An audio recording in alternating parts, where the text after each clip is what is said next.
కుంభకర్ణుడు 6 నెలలు ఎందుకు నిద్రపోతాడు?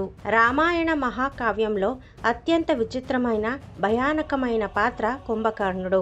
పర్వతమంత శరీరం, పిడుగులాంటి గొంతు. కానీ వీటన్నిటికంటే ఎక్కువగా మనకు గుర్తొచ్చేది అతని వింతైన నిద్ర. సంవత్సరంలో ఏకంగా 6 నెలలు గాఢ నిద్రలో ఉండి కేవలం ఒక్కరోజు మాత్రమే మేల్కొంటాడు.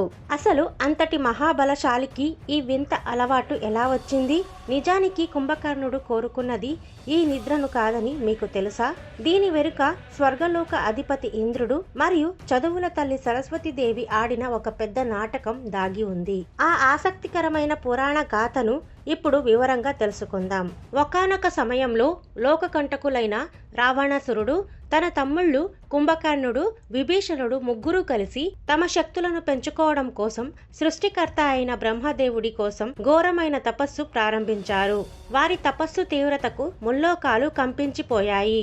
ఎట్టకేలకు వారి కఠోర దీక్షకు మెచ్చిన బ్రహ్మదేవుడు వారి ముందు ప్రత్యక్షమై ఎవరికి ఏం వరం కావాలో కోరుకోమన్నాడు.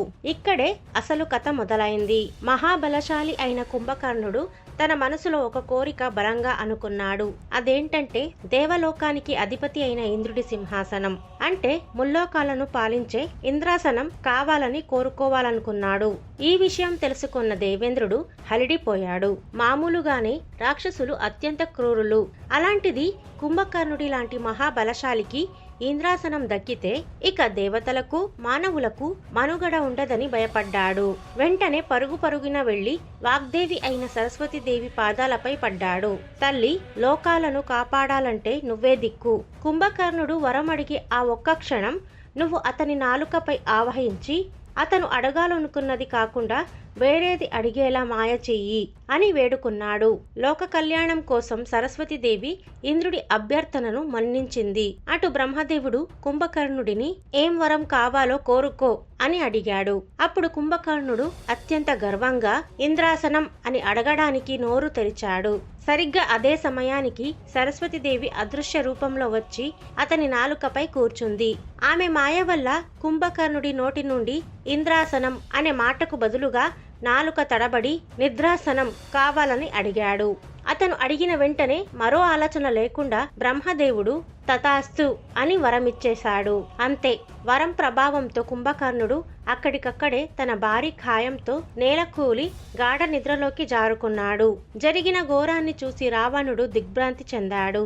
తన తమ్ముడు ఇలా శాశ్వతంగా నిద్రపోతే యుద్ధంలో తనకు అండగా నిలిచే తన బలగం సగం పోయినట్లే అని బాధపడ్డాడు. వెంటనే బ్రహ్మదేవుడి కాళ్లపై పడి, స్వామి, నా తమ్ముడు అమాయకత్వంతో పొరపాటున ఏదో అడిగాడు. దయచేసి ఆ వరాన్ని ఉపసంహరించుకోండి. శాశ్వత నిద్ర అంటే మరణంతో సమానం కదా అని బ్రతిమాలాడు. అప్పుడు బ్రహ్మదేవుడు శాంతించి, ఇచ్చిన వరాన్ని పూర్తిగా వెనక్కి తీసుకోలేను రావణ, కానీ కొద్దిగా సవరించగలను అన్నాడు. ఆ సవరణ ప్రకారమే కుంభకర్ణుడు ఇకపై సంవత్సరంలో 6 నెలలు గాఢ నిద్రలో ఉంటాడు. కేవలం ఒక్కరోజు మాత్రమే మేల్కొంటాడు. ఆ ఒక్కరోజు తన ఆకలి తీర్చుకోవడానికి కంటికి కనిపించిందల్లా తింటాడు అని అనుగ్రహించాడు. అలా దేవతల కుట్ర వల్ల, సరస్వతీదేవి మాయ వల్ల ముల్లోకాలను జయించగలిగే శక్తియుక్తి ఉన్న కుంభకర్ణుడు పాపం కేవలం నిద్రపోవడానికే తన జీవితాన్ని అంకితం చేయాల్సి వచ్చింది. ఇదే కుంభకర్ణుడి వింత నిద్ర వెనుక ఉన్న అసలు రహస్యం.